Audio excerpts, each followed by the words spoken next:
मैं शिवम स्वागत करता हूं आपका आपके अपने चैनल में सिविल सारथी, जिसका मोटो है लीविंग नो वन बिहाइंड। आज हम एक विशेष श्रृंखला शुरू करने जा रहे हैं वर्ल्ड मैपिंग की, जिसमें हम नॉर्थ अमेरिका को सबसे पहले तैयार करेंगे। नॉर्थ अमेरिका का पहले हम पॉलिटिकल स्ट्रक्चर जानेंगे कि इसमें कौन कौन से देश हैं।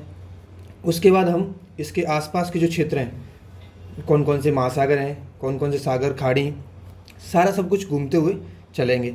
इसमें हम बिना वीज़ा के प्रवेश करेंगे, तो आप मेरे साथ यात्रा का आनंद लें, जो हम 22 से वर्ल्ड टूर शुरू करने जा रहे हैं। तो चलिए आपको ले चलते हैं वर्ल्ड टूर पे। तो पहले आप देखिए कि इसका पॉलिटिकल विस्तार कैसे है। यहाँ पे आप देखिए, ये यूनाइटेड स्टेट्स है, ये कनाडा है और ये अलास्का है। अलास्का जो है यूएसए का ही मुख्य भूमि से अलग 49वां राज्य है, 49th स्टेट है। और इसका जो है 50वां जो राज्य है, यहाँ पर हवाई है, हवाई द्वीप समूह, जिसको आप सुनते रहते हैं, न्यूज़ में रहता है। तो इसको एक क्रम से याद करेंगे। ये मध्य अमेरिका का क्षेत्र है, मैक्सिको से नीचे जो है, ये काफ़ी महत्वपूर्ण रहता है परीक्षाओं की दृष्टि से। तो इनके जो देश हैं और किसका बॉर्डर किससे लगता है, कौन से महासागर से कौन सीमा साझा करता है, ये भी आपको जानना महत्वपूर्ण है। तो आइए शुरू करते हैं। पहला है अलास्का, ये यूएसए है। अलास्का के बाद आता है कनाडा, जो दुनिया का दूसरा सबसे बड़ा देश है। यूनाइटेड स्टेट्स, उसके बाद मैक्सिको। इसके बाद आप इन छोटे छोटे देशों को याद करने का प्रयास करें।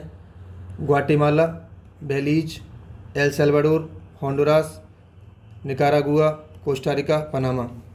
इन देशों को याद करने की जो ट्रिक है वो मैं आपको बताता हूँ। बिग हैंड्स आप बड़ी आसानी से याद कर सकते हैं इन देशों को। बिग हैंड्स, BI जो है बेलीज को डिनोट करेगा, बेलीज। और G से ग्वाटेमाला, ग्वाटेमाला। H से होंडुरास, होंडुरास। E से जो है एल सल्वाडोर है हमारा, एल सल्वाडोर। N से निकारागुआ। और आप आगे जानते ही हैं कोस्टारिका और पनामा। पनामा नहर के कारण जो है पनामा काफ़ी महत्वपूर्ण देश हो जाता है, जो कि अटलांटिक महासागर को प्रशांत महासागर से जोड़ता है, और ये इसका आर्थिक महत्व भी है। तो आइए एक बार प्रयास फिर से करते हैं। अलास्का जो कि यूएसए का पार्ट है, उसके बाद कनाडा, उसके बाद यूनाइटेड स्टेट्स जो मुख्य भूमि है उसकी, मतलब मैक्सिको जो देश है, उसके बाद Guatemala, Belize, El Salvador, Honduras, Nicaragua, Costa Rica, Panama. अब इन देशों में एक ट्रिकी बात आती है, इसको हम पहले साफ़ कर लेते हैं, फिर हम देखेंगे कि किसका क्वेश्चन कैसे बनता है। यहाँ पे आप ये मैप ध्यान से देखिए, ऑक्सफोर्ड निकाल लीजिए अपना। इसमें देखिए जो बेलीज है, बेलीज एक ऐसा देश है जो अटलांटिक महासागर में लगता है, अटलांटिक महासागर में, सिर्फ अटलांटिक महासागर में। उसके अलावा ग्वाटेमाला है, दोनों तरफ लगता है प्रशांत महासागर, इस तरफ है प्रशांत और इस तरफ अटलांटिक। ग्वाटेमाला दोनों तरफ है, बेलीज सिर्फ अटलांटिक महासागर में है। उसके बाद एल सल्वाडोर जो है, ये कि सिर्फ प्रशांत महासागर में है, ओनली प्रशांत। तो आप देखिए होंडुरास जो है दोनों तरफ है, ये प्रशांत महासागर से सीमा साझा करता है और अटलांटिक महासागर से भी। उसके बाद हम देखते हैं निकारागुआ दोनों तरफ है, कोस्टारिका दोनों, और पनामा दोनों तरफ। आइए पॉलिटिकल स्ट्रक्चर की बात हुई, अब हम चलते हैं, यहाँ से स्टार्ट करेंगे। हम सागरों को देखेंगे, जल संधि और खाड़ी, जो भी मतलब महत्वपूर्ण है, फिजिकल जो ज्योग्राफी में महत्वपूर्ण होते हैं, उनको समझेंगे। तो चलिए हम दूसरे मैप पे चलते हैं, जो फिजिकल मैप है अपना, इस पे चलते हैं। तो आइए मेरे साथ चलने का प्रयास करें। हम यहाँ से चलेंगे ब्यूफोर्ट सी से, जो कि आर्कटिक महासागर में है, और ये ब्यूफोर्ट सी में ही लौट कर आएंगे। हम यहाँ से ऐसे चलेंगे पूरा परिक्रमा करते हुए महाद्वीप की, और हम बेरिंग सागर से फिर से यहाँ प्रवेश करेंगे ब्यूफोर्ट सी में। आप जानिए कि जो नॉर्थ अमेरिका है, ये 3 महासागरों से घिरा हुआ है। एक हमारा ऊपर उत्तर में आर्कटिक महासागर, इसके पूर्व में अटलांटिक महासागर, और उसके पश्चिम में प्रशांत महासागर। तीनों महासागरों में कौन कौन से स्थान महत्वपूर्ण हैं, इन पर चर्चा करते हुए, उसका महत्व जानते हुए हम आगे बढ़ेंगे। ब्यूफोर्ट सी यहाँ से स्टार्ट किया। उसके बाद हम चलते हैं बैंक आइलैंड, ये कनाडा का भाग है बैंक आइलैंड। यहाँ पर कई छोटे छोटे द्वीप समूह हैं। बैंक आइलैंड के बाद विक्टोरिया आइलैंड। अगर आपको साफ नहीं दिख रहा है तो अपना और मुझे ध्यान से सुनते रहें और अपना ऑक्सफोर्ड देखते रहें। Bank island, Victoria island, queen Elizabeth island. आपको एक क्रम बनाना है, मैं जैसे मैप करते जा रहा हूँ, डायरेक्शन आपको देखना है। Bank island, Victoria island, queen Elizabeth island, उसके बाद हम चलेंगे बेफिन आइलैंड। ये है बेफिन आइलैंड।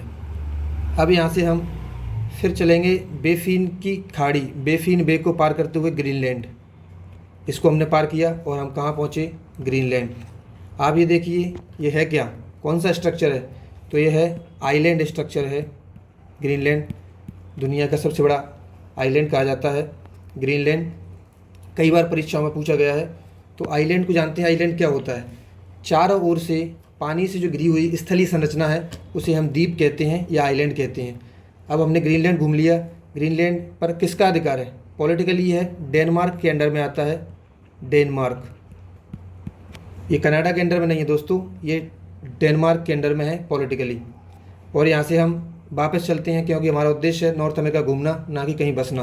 तो डेनमार्क से होते हुए यानी ग्रीनलैंड से होते हुए हम डेविस स्ट्रेट को पार करते हुए, डेविस जलसंधि को पार करते हुए बेफिन आइलैंड पहुँचे। फिर से बेफिन आइलैंड आ गए। अब हम आर्कटिक महासागर से निकलकर अब हम जाएंगे अटलांटिक महासागर में। अब यहाँ पे जान लेते हैं स्ट्रेट क्या होता है। डेविस स्ट्रेट का नाम आया है तो स्ट्रेट को जानते हैं। जल संधि क्या होती है? नाम से ही स्पष्ट है दोस्तों, जल संधि यानी दो जलीय राशियों को जोड़ने वाली होती है और स्थलीय भाग को अलग करती है। जल को जोड़ती है और स्थल को अलग करती है, स्थल को अलग करती है। तो इस प्रकार आप इसको आसानी से याद रख सकते हैं। हम समझेंगे बाद में डेविस स्ट्रेट किसको किससे अलग करती है, किसको किससे जोड़ती है। यहाँ भी हम समझ सकते हैं लेकिन अभी फ्लो बिगड़ जाएगा। तो अब आगे चलिए। अटलांटिक महासागर में हम पहुँचे तो अटलांटिक महासागर प्रवेश करते हुए लेब्राडोर सी से पहले हम पहुँचे जेम्स बे। जेम्स बे पहुँचे जो कि हडसन बे का हिस्सा है। जेम्स बे, हडसन बे, और हडसन बे से निकल कर हम पहुँचे हडसन स्ट्रेट को पार करते हुए लेब्राडोर सी में, जो कि अटलांटिक का हिस्सा है, अटलांटिक महासागर का हिस्सा है। लेब्राडोर सी पहुँचे। यहाँ हम देखते हैं एक पेनिनसुला है, उंगवावा पेनिनसुला। ये कनाडा का भाग है, उंगवावा पेनिनसुला। पेनिनसुला किसे कहते हैं? पेनिनसुला एक ऐसी संरचना होती है जो तीन ओर से जल से घिरी हो और स्थल से, एक तरफ स्थल से जुड़ी हो।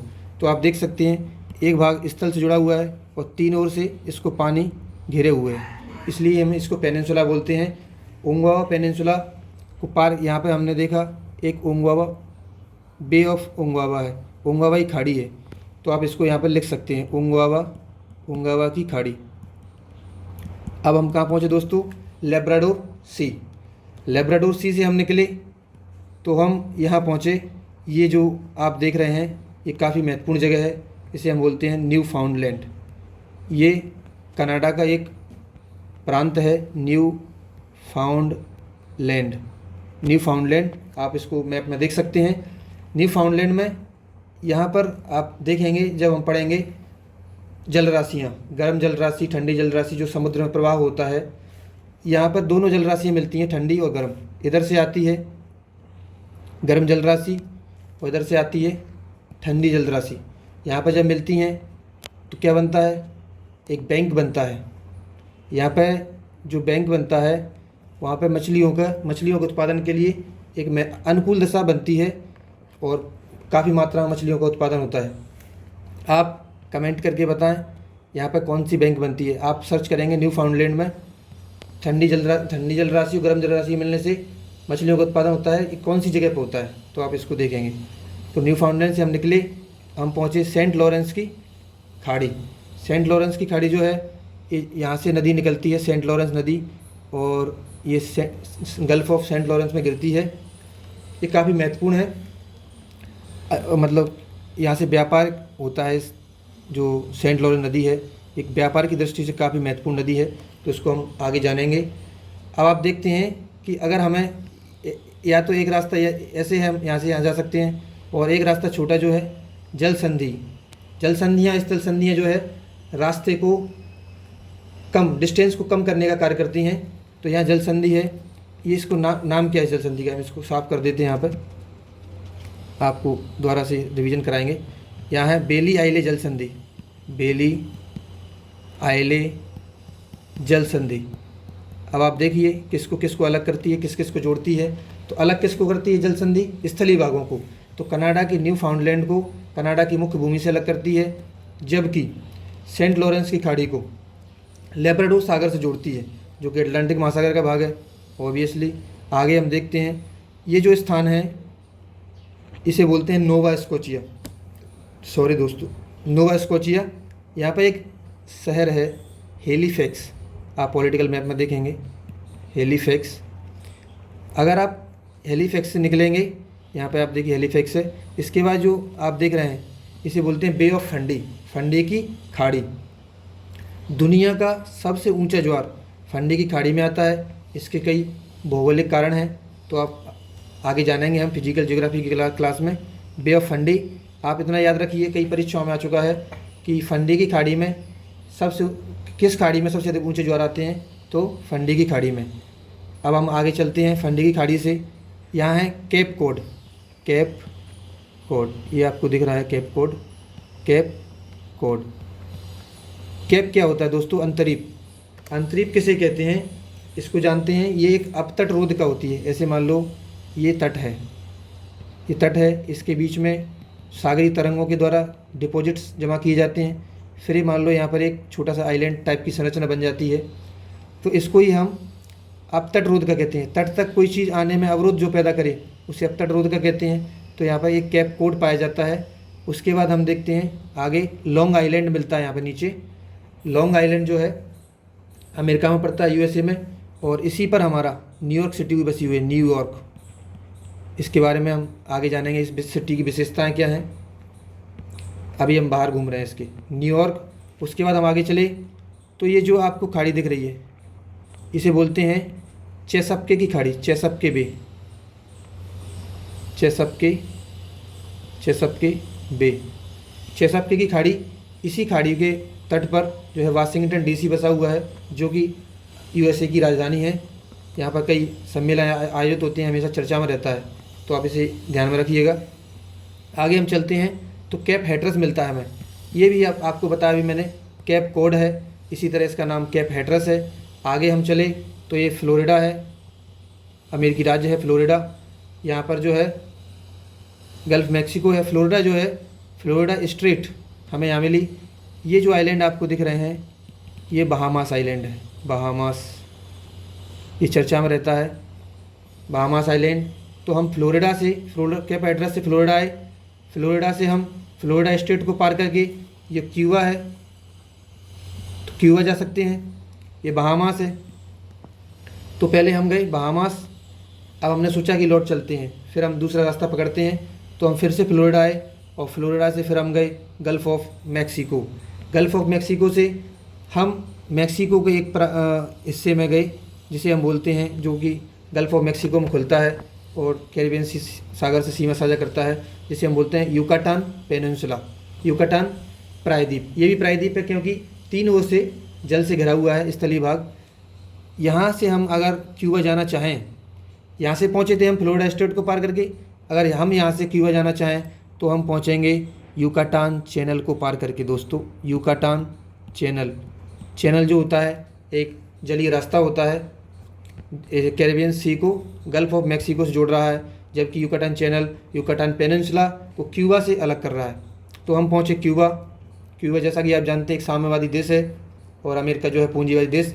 इनके बीच में आपको संघर्ष की घटनाएं जो है तनातनी कूटनीतिक रूप से चलती रहती है, क्योंकि रसिया सपोर्ट करता है क्यूबा को, तो आप समझ सकते हैं। युकाटान चैनल से हम क्यूबा पहुँचे, क्यूबा से फिर हम आगे बढ़े तो हमें एक पैसेज मिलेगा, जो पैसेज हमें कैरिबियन सी से अटलांटिक सी जो महासागर है उसमें ले जाएगा, अटलांटिक ओशियन। ठीक है, इसे बोलते हैं हम विंडवर्ड पैसेज, विंडवर्ड पैसेज। आप नोट करते चलिए, ध्यान से सुनते रहिए, इसका हम रिवीजन करेंगे। 5 मिनट बाद। तो हम पहुँचे क्यूबा से। ये है हैती और डोमिनिकन रिपब्लिक। 2 देश हैं इस पर, हैती और डोमिनिकन रिपब्लिक। ये इसे बोलते हैं हम हिस्पैनियोला आइलैंड।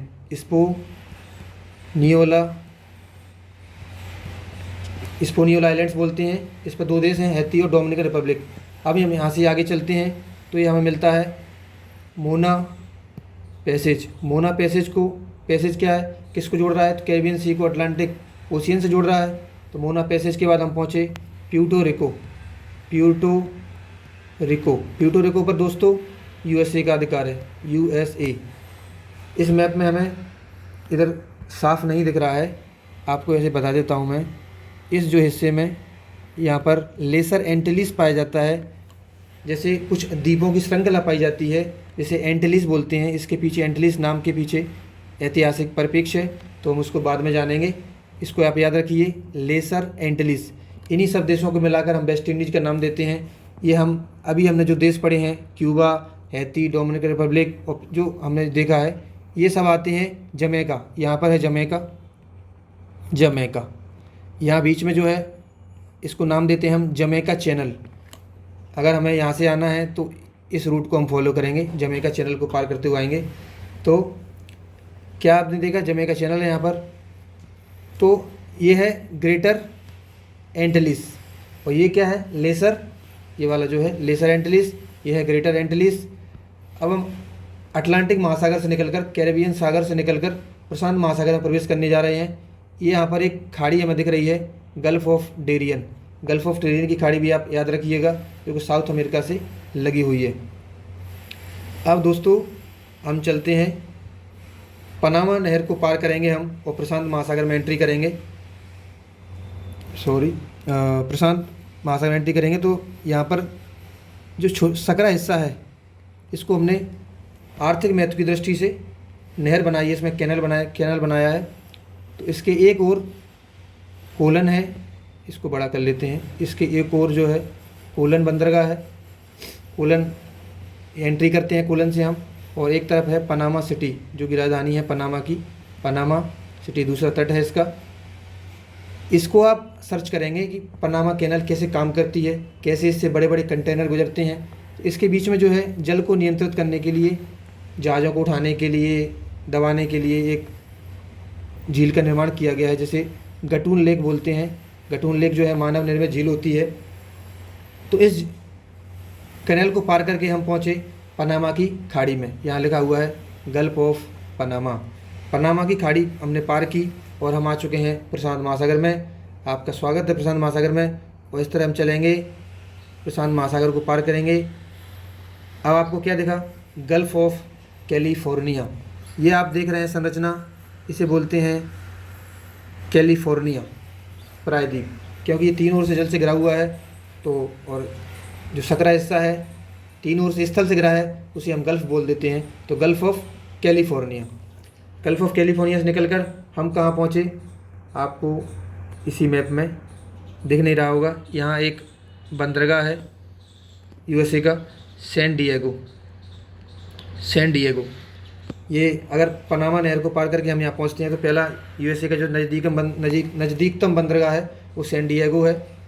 इसको हम पार करके आगे चले तो हमें यूएसए के कई शहर मिलेंगे, जिनको हम आगे चर्चा करेंगे। इसके बाद हम पहुँचे वैंकूवर आइलैंड्स। आज हम आइलैंड, पेनिनसुला, गल्फ, बे आदि पे चर्चा कर रहे हैं, और किस प्रकार आसपास जो है महासागर है इसके। तो वैंकूवर आइलैंड पहुँचे हम। कि वैंकूवर आइलैंड क्या है, ये यहाँ पर एक जल संधि है, ये आप देख रहे हैं बीच में यहाँ पर, जो कनाडा को वैंकूवर आइलैंड से अलग करता है। तो इसके संधि का नाम क्या है, जुआन डी फ्यूका। आप इसका नाम सर्च करेंगे, जुआन डी फ्यूका जल संधि, जो वैंकूवर आइलैंड को कनाडा की मुख्य भूमि से अलग करती है। इसके बाद हम आगे चले तो हमें क्या मिला, क्यून चार्लोट द्वीप समूह, क्यून चार्लोट आइलैंड्स मिले।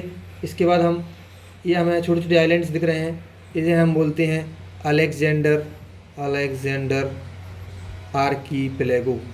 आर्कीपेलेगो आर्कीपेलेगो क्या होता है दोस्त? जैसे हमने एंटिलीज पढ़ा उसी प्रकार आर्कीपेलेगो होते हैं। ये द्वीपों की एक श्रृंखला होती है, जो द्वीप पास पास होते हैं उन्हें एक समूह के रूप में हम आर्कीपेलेगो का नाम देते हैं। आप याद रखिएगा, ये कनाडा में है, अलेक्जेंडर आर्कीपेलेगो। आर्कीपेलेगो से हम आगे बढ़े तो हमें मिला गल्फ ऑफ अलास्का। हमने पढ़ा था 49वां राज्य अमेरिका का कौन सा था? Gulf of Alaska. तो हम गल्फ ऑफ अलास्का पहुँचे। उसके बाद हमें मिला कोडियक आइलैंड्स। कोडियक आइलैंड्स, उसके बाद हमें यहाँ लिखा हुआ नहीं है, आप अपने ऑक्सफोर्ड में देख सकते हैं, उसमें लिखा हुआ होगा, नहीं तो मैं लिख देता हूँ यहाँ पर है एल्यूशियन द्वीप समूह है, आइलैंड्स हैं, तो आप देख लिए एल्यूशियन द्वीप समूह। उसके बाद हम प्रवेश करते हैं बेरिंग सी में। बेरिंग सी किसका हिस्सा है?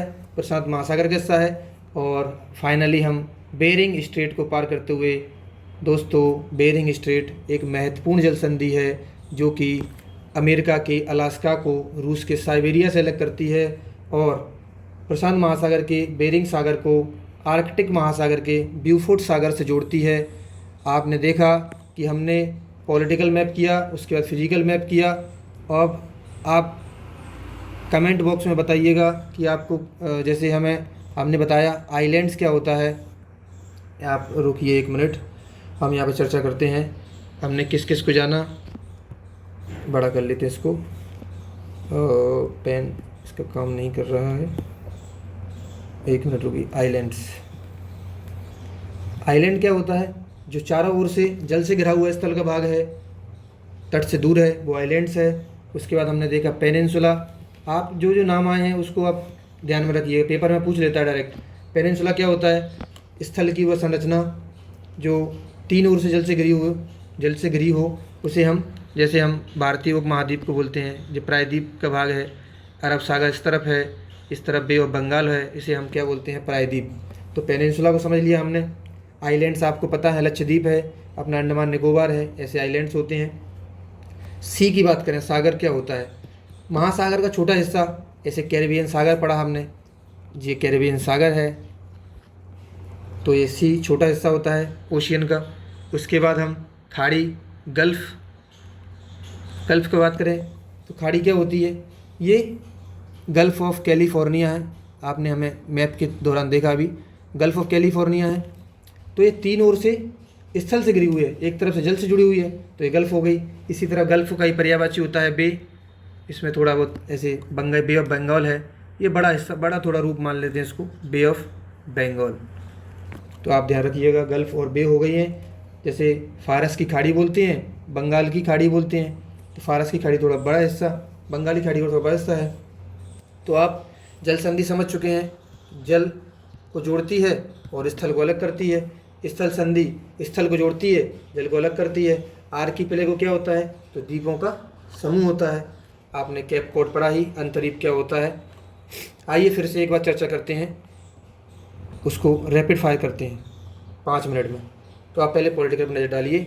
हमने पहले पढ़ा अलास्का, यहाँ से शुरू किया, अलास्का, कनाडा, फिर USA, Mexico, Guatemala, Belize, El Salvador, Honduras, Nicaragua, Costa Rica, Panama.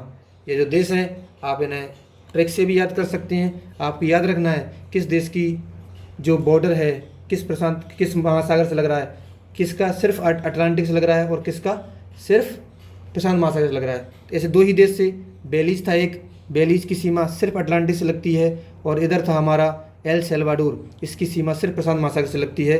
तो हमने जाना पॉलिटिकल में क्यूबा देखा हमने, Haiti, Dominican Republic, Jamaica, Dominica, और ये हमने जो छोटे छोटे आइलैंड्स देखे इन्हें, और जमैका को मिलाकर जो वेस्ट इंडीज़ बोला जाता है, इस क्षेत्र जो है एक पूरा नाम दिया गया है इस क्षेत्र को वेस्ट इंडीज़ के रूप में, जो आप टीम देखते हैं क्रिकेट में। अब हम देखते हैं, फिर से फिजिकल की रिवीजन करते हैं।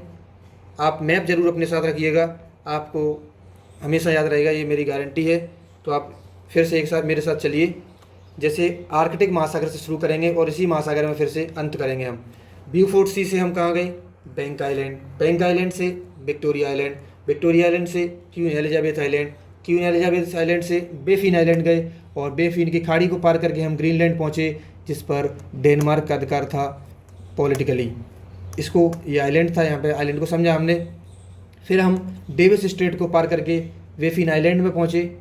फिर हम अटलांटिक महासागर में प्रवेश करते हैं यहाँ से, तो जेम्स बे, हडसन बे और हडसन की खाड़ी को पार करते हुए उंगावा पेनिनसुला को देखते हुए और उंगावा की खाड़ी को देखते हुए हम लेब्राडोर सागर में पहुँचे। लेब्राडोर सागर अटलांटिक महासागर का हिस्सा है। यहाँ से हम न्यू फाउंडलैंड पहुँचे। न्यू फाउंडलैंड में जैसा कि हमने जाना था, इधर से लेब्राडोर धारा आती है, इधर से गल्फ स्ट्रीम की धारा आती है जो गर्म है, इधर से ये ठंडी धारा आती है, यहाँ पर मिलती है। एक स्थान है यहाँ पर ग्रैंड पेन चेंज करते हैं हम, ग्रैंड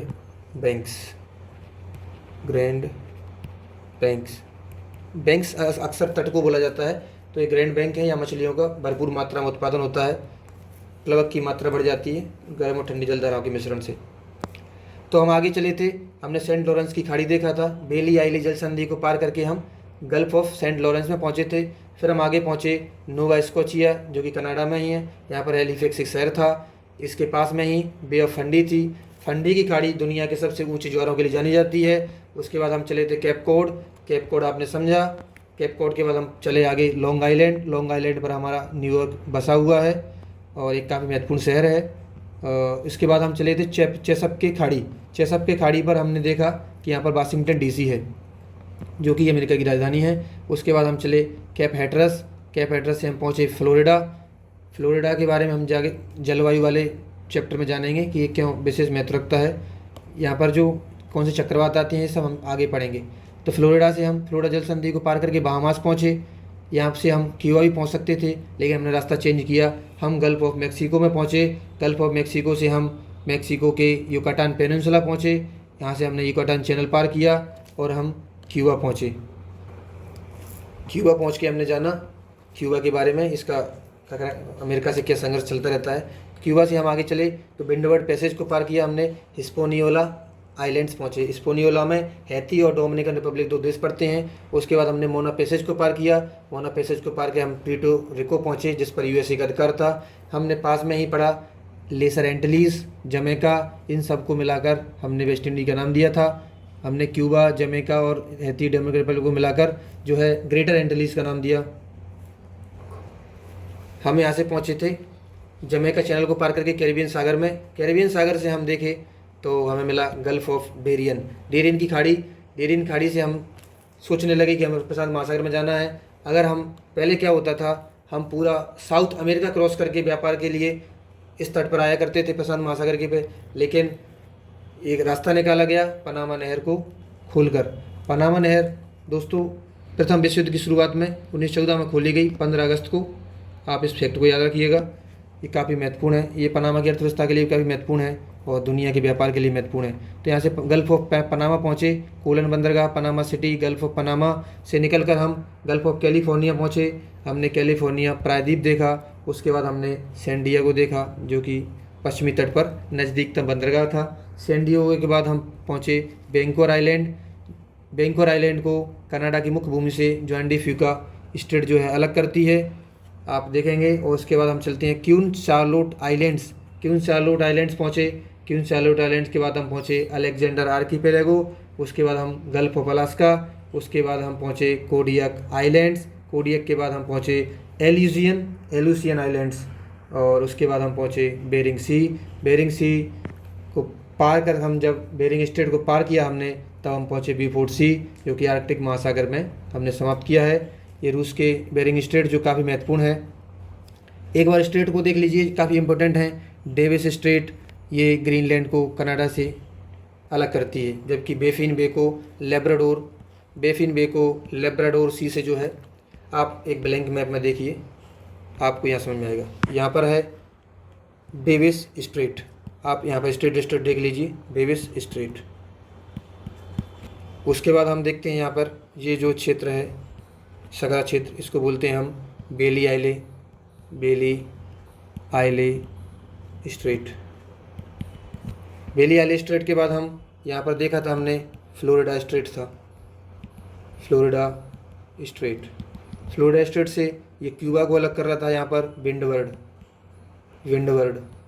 उसके बाद यहाँ पर हमने देखा था प्यूर्टो रिको को अलग कर रहा था मोना पैसेज, ये लेसर एंटिलीज़ हैं, इधर ये ग्रेटर एंटिलीज़ हैं। इसके बाद हमने पनामा नहर को देखा था यहाँ पर, तो आप याद रखिएगा पनामा नहर यहाँ पर हम पहुँचे थे। उसके बाद कैलिफोर्निया प्रायद्वीप, कैलिफोर्निया की खाड़ी, यहाँ पर हमने देखा था, ये आपको दिख रहा होगा बैंकोर आइलैंड, इसको जो अलग करता था हमने देखा जुआन डी फ्यूका, जुआन डी फ्यूका, इसका स्पेलिंग अलग मिल सकता है आपको, एक बार देख लीजिएगा, जुआन डी फ्यूका। उसके बाद हमने देखा यहाँ पर जो कौन सा द्वीप था, क्यून सालूट, यहाँ पर था अलेक्जेंडर आर्कीपेलेगो। उसके बाद हमने अलास्का की खाड़ी देखी। उसके बाद हमने कोडियक देखा, एरेजियन द्वीप समूह देखा। उसके बाद हमने बेरिंग सी, उसके बाद हमने यहाँ पार किया बेरिंग सी को, ये रसिया है, इधर साइबेरिया इसका क्षेत्र लगता है, और हम B4 सी में पहुँचे थे। दोस्तों, आप ब्लैंक मैप को जो आपने सुना है, देखा है, आपने जो याद किया है, रिकॉल करने का प्रयास आउटलाइन मैप के माध्यम से करें। और इन देशों को भी आप आउटलाइन मैप में जो आपने देखा, ये बेलीज़ है, जो छोटा हिस्सा लगा हुआ है, ग्वाटेमाला, बेलीज़, इधर एल सल्वाडोर, होंडुरास। तो इस प्रकार हमने इसकी मैपिंग की है। नॉर्थ अमेरिका की भी प्रारंभिक कक्षा थी हमारी ये। और इसी तरह हम आगे अगली क्लास में माउंटेन्स आपको पढ़ाएंगे, प्लेटू पढ़ाएंगे इस महाद्वीप से संबंधित। फिर अगली क्लास आएगी हमारी तो नदियों से और झीलों से संबंधित होगी। तो आप इस तरह हमारे साथ आगे बढ़ेंगे। आप माइंड मैप, विश्वास मानिए, आपको माइंड में छप जाएगा मैप, ये हमारा प्रयास रहेगा। तो इस प्रकार ट्रिक्स के माध्यम से आप प्रयास करते रहें, जो स्थान आपको बताएं उनको अपने हाथ से आउटलाइन मैप में नोटिफाई करें और देखें कि हमें कितना रिकॉल हो रहा है। तो अगर आपको वीडियो पसंद आए तो लाइक और सब्सक्राइब कीजिए, अपने दोस्तों के साथ साझा कीजिए। धन्यवाद। आप हमारे साथ इसी तरह दुनिया की यात्रा करते रहेंगे।